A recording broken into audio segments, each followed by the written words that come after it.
Hi, everyone. It's Mary, your 90-Day Fiancé Kiki and Kibit's co host, and I'm here to recap tonight's season premiere of Before the 90 Days. Let me tell you guys, tonight was a great episode, in my opinion. So, I'm going to give you my first impressions of the couples that were covered tonight. So, let's get right into it. First, we have Caleb from Chandler, Arizona. He's 28. And Alina, 27, from St. Petersburg, Russia. Now, Alina is the first little person to be shown on the series. And personally, I am all here for it. Alina is a badass. She does not let her disability hold her back in any way. And she is a little person that her condition is called dystrophic dyslexia. I'm probably saying it wrong, but she does not let it hold her back in any way. And she is just a badass, in my opinion. And she does everything from singing. She has her band called the BFF band with her two roommates. She does parasailing. Um, she rides on boats from what I've seen in her Instagram story. And I think Alina and Caleb, I hope things work out between them. From what I see, Caleb seems like a really nice guy. I mean, he may seem a little funky with the meditation stuff, but I'm personally all here for it. He actually reminds me of my Love After Lockup co-host, Brianna. I could picture her son being this way, honestly. I mean, I'm all here for Caleb with his meditation and his tarot cards.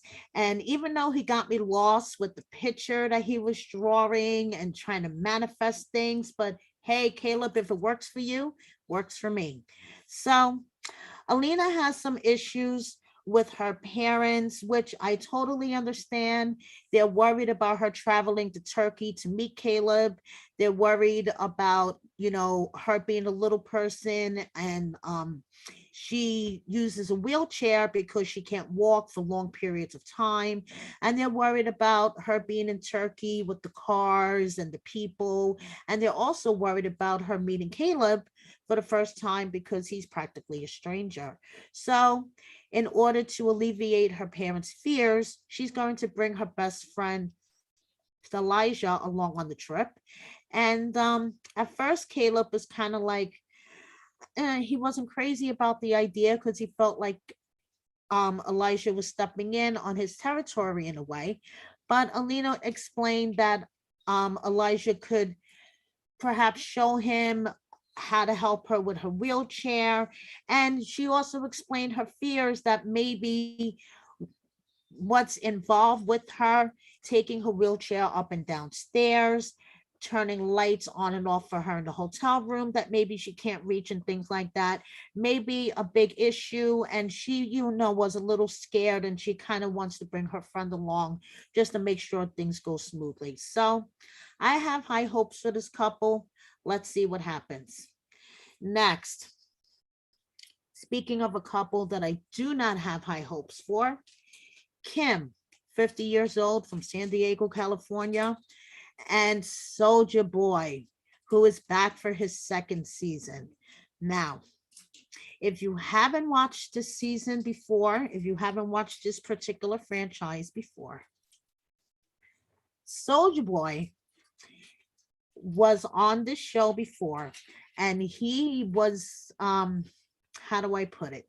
He was with an older white woman, baby girl Lisa. But my nickname for her was baby girl Visa. And that didn't work out. So now Soulja Boy is back for his second season. And guess what? He's with an older American white woman. And her name is Kim. And Kim is a huge Michael Jackson fan. And when I mean huge, she's a huge fucking Michael Jackson fan.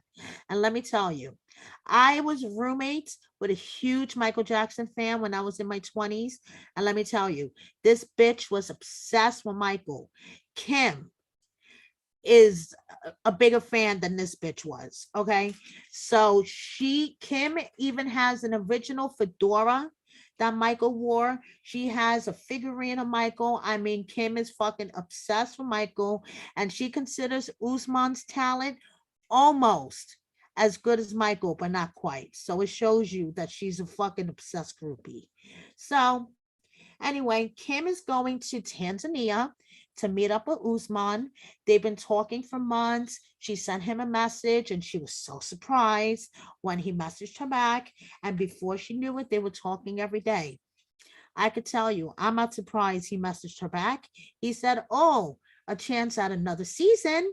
So before you know it, they're talking every day and she's visiting him in Tanzania.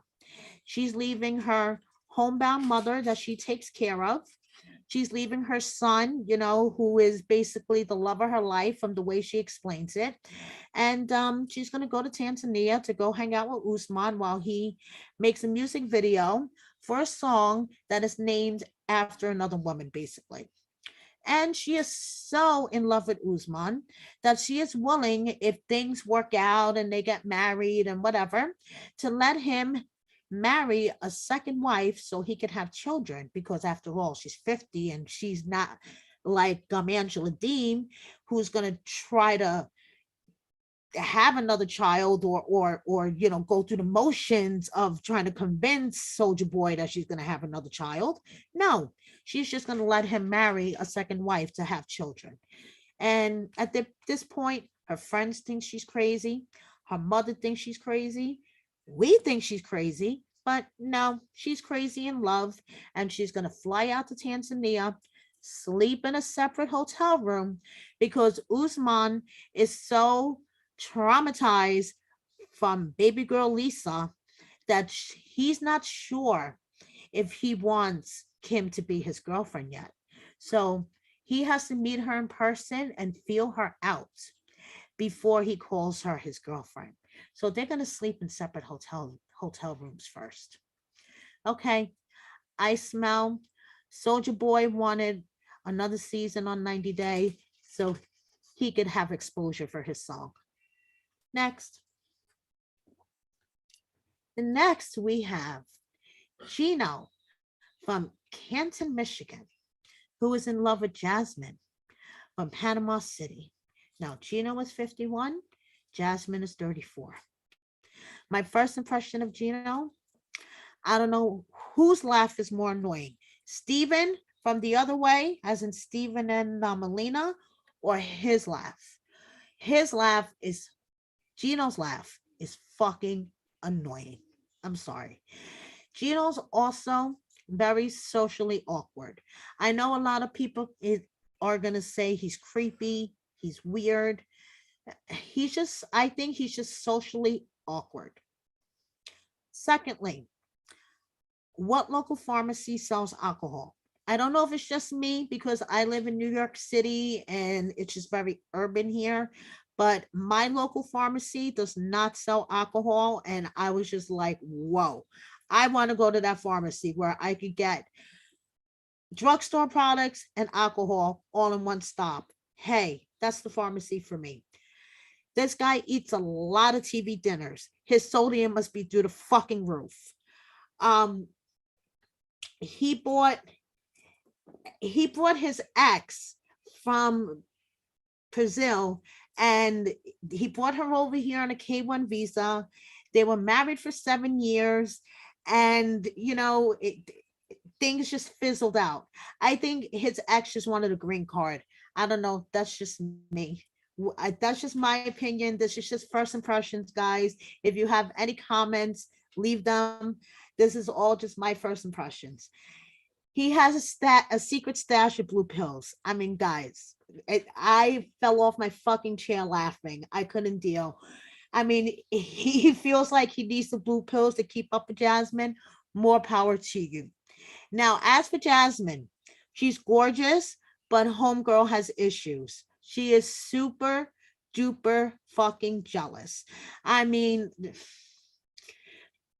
I don't want to say anything disparaging about Gino, but I mean, the guy couldn't even talk to the chick at the takeout place, and Jasmine was ready to rip his head off. I'm like, girl, take it down a notch, okay? I mean, she wants to know where he is at all times, and she needs to see evidence, screenshots, texts, receipts. I'm like, come on, girl, take it down a notch. And then she says, oh, it's because, I'm so lonely and you're so far away from me. You have issues. Now, Gino, the one thing I do appreciate him for is that he gave us the MVP of this episode, Uncle Marco. I love Uncle Marco. Everybody needs an Uncle Marco in their life. Now, Uncle Marco is Gino's second father figure. Gino's dad died last Christmas, so he has been getting extremely close to his Uncle Marco since then. And Uncle Marco's like, that's my buddy. I'm concerned. I want to make sure she's not running a scam on him. And he had me cracking the fuck up when he was Uncle Marco, the scene with Uncle Marco and his girlfriend, when he was like, they're going to kidnap him. They're going to take his cards. They're going to take his money. He's going to wake up in a hotel room with a roofie and bye-bye, nice girl. And his girlfriend's like, okay, there's no need to yell. I know you're a little upset. There's no need to yell. And Uncle Marco's like, well, I'm just telling how I feel. Everybody needs an Uncle Marco in their life. Uncle Marco is the MVP of this episode, and he's the MVP for getting up in the middle of the fucking night to drive Gino to the hospital. To the airport. I mean, he doesn't agree with it, but he got up in the middle of the fucking night to drive Gino to the airport, and he just wants the best for him. So, Uncle Marco, you get my MVP award for this episode.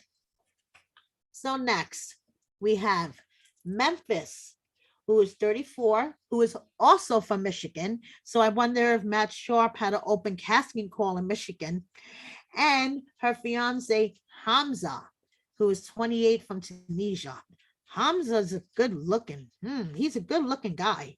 So Memphis is a reformed wild child, and she has a 13-year-old daughter and a 6-year-old son, and she put herself through school, and now she's a nurse practitioner.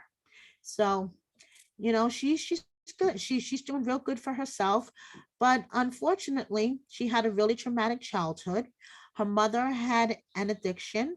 Her biological father was in jail, and she was taken away from her mother when she was 11 years old and was in and out of foster care. So, due to having a not a very unstable childhood, Memphis feels the need, she says, to have a man in her life. She feels that need that a man provide stability in her life. So she met Hamza on a dating app, and she said Hamza is unlike any other man that she's ever met before. He makes her feel loved. He's always sending her good morning texts and letting her know where he is. And, there is no issues with trust with Hamza. And she says she's tried all flavors of American men, black, white, Mexican, and she has had nothing but issues with American men. And this foreign man has treated her with nothing but respect, has treated her the way she's wanted to be treated. So she doesn't see any issue with her going out to Tunisia, and marrying him the second week that she's there. She's going to spend the first week getting to know him a little better, because she does admit, it's different talking to somebody on video than getting to know him in person. So she's going to spend the first week getting to know him. Second week, she's going to marry him. And third week is going to be their honeymoon. Her friends are like, don't you think that's a little quick? She doesn't care, because she loves him, and why should she wait to marry him?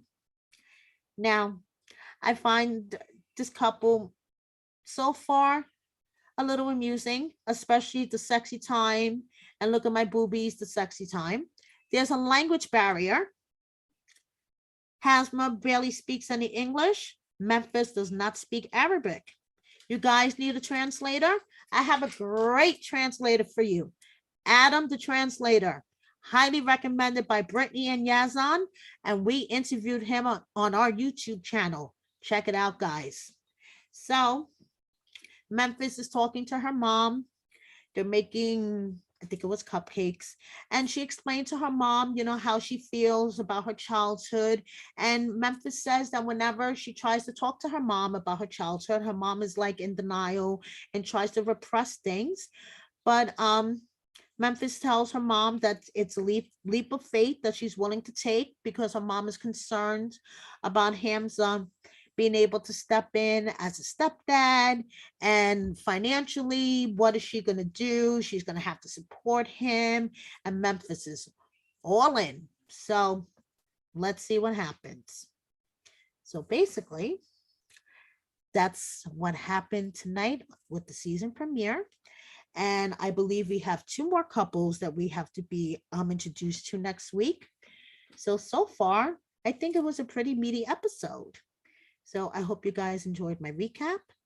Tune in next week and have a good night. Bye.